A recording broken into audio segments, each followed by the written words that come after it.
Everyone, स्वागत है आप सभी का हमारे YouTube चैनल सक्सेस थंडर पे।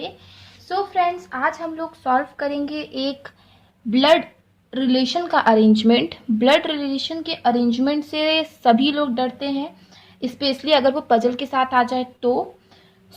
आज हम लोग उसी टाइप का कुछ एक अरेंजमेंट सॉल्व करने जा रहे हैं फ्रेंड्स। ऑब्वियसली ये एक मेंस लेवल का अरेंजमेंट है। इस टाइप का अरेंजमेंट आपको प्री के एग्ज़ाम में देखने को मिलेगा नहीं वैसे तो, और अगर आता है तो डेफिनेटली आपको मैं सजेस्ट करूंगी कि इसको स्किप करना है आपको और आगे बढ़ जाना है। बहरहाल वो आएगा नहीं, ठीक है।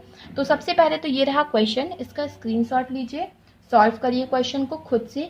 देखिए क्या कुछ अप्रोच आपने लगाई है, क्या कुछ अप्रोच से जो आपने लगाई है क्या उससे सॉल्व हो पा रहा है, नहीं हो पा रहा है। इसके बाद आप मेरी अप्रोच को देखिए और फॉलो करिए। सो फ्रेंड्स, ये रहा आपका पहला क्वेश्चन और जिसमें लिखा है देयर आर 8 मेंबर्स, 8 मेंबर्स हैं MNQA ROB and P in a family having 3 generation. ठीक है, एक फैमिली में जिसमें 3 जनरेशन है and all are related to Q in a certain way. और सभी लोग जो है कि Q से रिलेटेड है, Q से संबंधित है किसी न किसी तरीके से। And there are only 2 married couple in the family. Family में केवल 2 ही मैरिड कपल हैं, ठीक है। There are only 2 married couple in the family. 8 members हैं और मैरिड कपल कितने हैं friends? 2। They all are sitting around a circular table. सभी के सभी जो है वो सर्कुलर टेबल पे बैठे हुए हैं। Such that all are facing towards the centre. तो इसमें एक अच्छी बात आपको, एक राहत की बात आपको देखने को ये मिल रही है कि सभी के सभी सेंटर ही फेस कर रहे हैं। अगर कोई इनसाइड फेस करता, कोई आउटसाइड फेस करता तो थोड़ा सा ट्रिकी और ज़्यादा हो जाता, लेकिन जो भी है हम लोग सॉल्व तो करते ही करते। अच्छा देखो, 3 जनरेशन की फैमिली है, 2 कपल है, याद रखना है 3 जनरेशन है, 2 कपल हैं। सभी के सभी क्यू से किसी न किसी वे में रिलेटेड है, ठीक है। Q sits third to the left of his mother in law.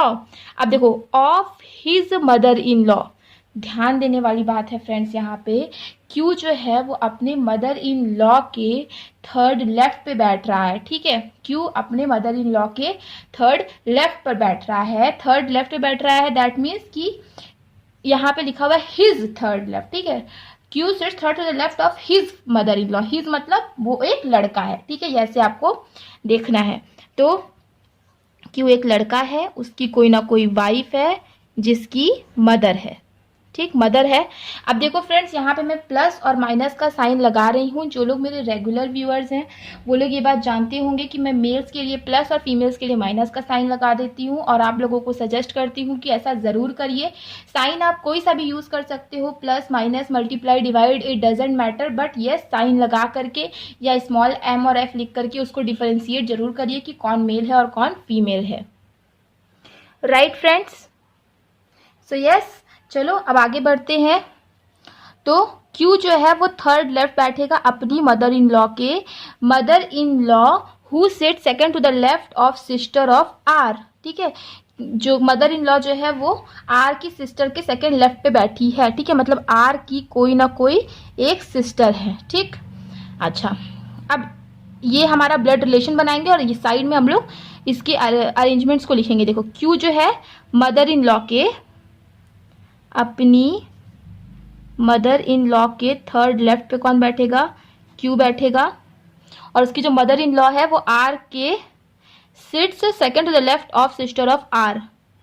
Are sis के सेकंड लेफ्ट पे मदर इन लॉ बैठेंगी, किसकी?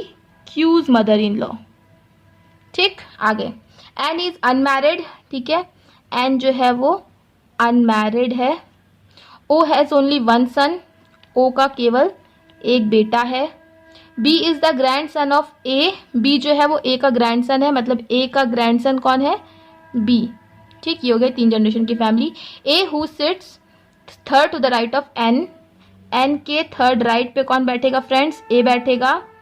ए who sits third to the right of N, N who is aunt of B, N क्या है? B की aunt है, B की aunt है मतलब ऐसे, ठीक, मतलब ए किसी न किसी की बहन होगी एन, ठीक है। चाहे बी के फादर की चाहे बी के मदर की। O is the mother of R, O जो है वो आर की मदर है, ठीक। O is the mother of R, O is the. अब फ्रेंड्स आप सोच रहे हो मैंने आर यहाँ पे क्यों नहीं लिखा, देखो क्या बोला है कि ओ का केवल एक बेटा है, बट इसका ये मतलब नहीं है कि ओ का बेटी और नहीं होगा, ओ का बेटी एक्स्ट्रा हो सकता है बट बेटा केवल एक ही है, ठीक है। O is the mother of R, M is the mother in law of P, M जो है वो पी की मदर इन लॉ है, ठीक। पी है, उसके साथ जो भी कपल होगा उसकी एम क्या होगी, मदर होगी। M is the mother in law of P and sits on the immediate left of brother in law of Q, Q का कोई ना कोई ब्रदर इन लॉ है, मतलब क्यू का जो वाइफ है उसका कोई ना कोई भाई होगा, ठीक है। तो M is the mother in law of P and sits on the immediate left of brother in law of Q, ठीक है। Brother in law, Q's brother in law के इमीडिएट लेफ्ट पे कौन बैठेगा, एम बैठेगी, ठीक है। M is the mother in law of P and sits on the immediate left of brother in law of Q, okay. N is the only daughter of M, N is the only daughter of M, ठीक। N केवल daughter है M की,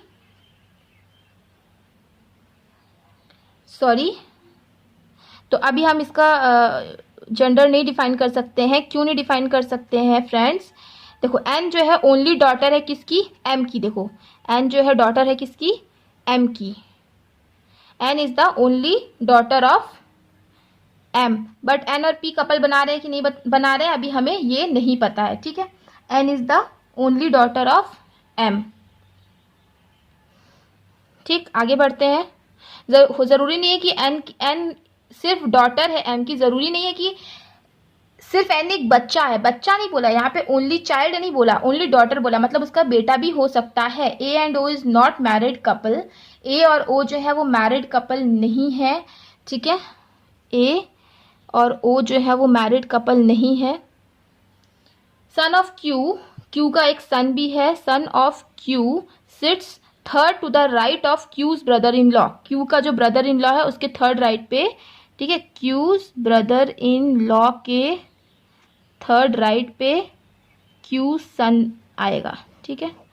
सन of Q sits third to the right of Q's brother in law. R is not married, ठीक है, are married नहीं है, ये unmarried है, और एन भी अनमैरिड है, ठीक है। एन देखो फ्रेंड्स अनमैरिड है तो हमें ये चीज समझ में आ गया है कि एन इसकी वाइफ नहीं होगी, ठीक है। मतलब एम का ओनली डॉटर है एन, ठीक है, और एन चूंकि एन अनमैरिड है, ठीक है। हमें क्या बोला गया था, एन जो है वो अनमैरिड है, ठीक है। एन अनमैरिड है मतलब जो यहाँ पे पी है वो क्या होगा, डेफिनेटली इसकी बहू होगी, और यहाँ पे इसका कोई ना कोई बेटा होगा, ठीक है।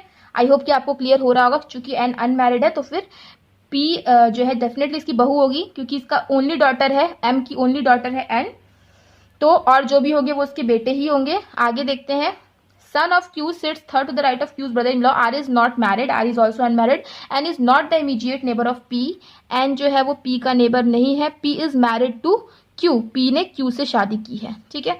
यहाँ से हमारा क्वेश्चन खत्म। अब हमारे पास इतनी इन्फॉर्मेशन है, बनाने की कोशिश करते हैं। देखो क्या बोला था, क्यू का ब्रदर इन लॉ, क्यू का ब्रदर इन लॉ कौन होगा फ्रेंड्स, क्यू का ब्रदर इन लॉ होगा पी का भाई, ठीक है। पी का भाई कौन होगा, क्यू का ब्रदर इन लॉ होगा, और जो पी की कोई ना कोई मदर है, ठीक है, और इनका एक चाइल्ड भी है, ठीक। अब देखो 1 2 3 4, चाइल्ड नहीं बेटा है, 1 2 3 4 5 6 7, केवल एक ही पर्सन बचा हुआ है। आर की मदर कौन है फ्रेंड्स, आर की मदर है ओ, ठीक है। अब देखो आर आप यहाँ पे लिखोगे तो ओ लिख पाओगे नहीं, अगर आपने आर को यहाँ पे लिखा तो ओ लिख पाओगे, यस लिख पाओगे। आर को यहाँ पे लिख दिया, ओ आप यहाँ पे लिख पा रहे हो। अच्छा अब केवल बचा है ए, और हमें चूंकि दो कपल बनाना है, आर भी अनमैरिड है एन भी अनमैरिड है, नीचे तो आप बना नहीं सकते, ठीक है। थर्ड जनरेशन में बी को आना है, हमें ऑलरेडी पता है, ठीक। देखो और ए क्या है, बी जो है वो ए का क्या है फ्रेंड्स, ग्रैंडसन है, ठीक है। तो एक ए अब इससे मैरिड तो कर नहीं सकता, तो ए इससे मैरिड करेगा, चूंकि ये फीमेल है तो ये हो जाएगा मेल। अब देखो 2 कपल हो गए, 3 जनरेशन हो गए, 1 2 3 4 5 6 7 8, ये हमारा ब्लड रिलेशन कंप्लीट हो गया। ठीक है, जैसे ही आपका ये टेबल कंप्लीट होता है, अब हम बनाते हैं फटाफट से सर्कुलर अरेंजमेंट। एन के थर्ड राइट पे ए, एन 1 2 3 ए आ गया। ठीक है, क्यू का ब्रदर इन लॉ, क्यू का ब्रदर इन लॉ कौन है? आर, मतलब आर के इमीडिएट लेफ्ट पे एम आना है। लिख लो, आर के इमीडिएट लेफ्ट पे कौन आएगा? एम आएगा। आगे देखते हैं क्यू का ब्रदर इन लॉ, क्यू का ब्रदर इन लॉ कौन है? आर, आर के थर्ड राइट पे क्यू का सन, आर के थर्ड राइट पे बी आएगा। ठीक है, आर के थर्ड राइट पे बी आएगा।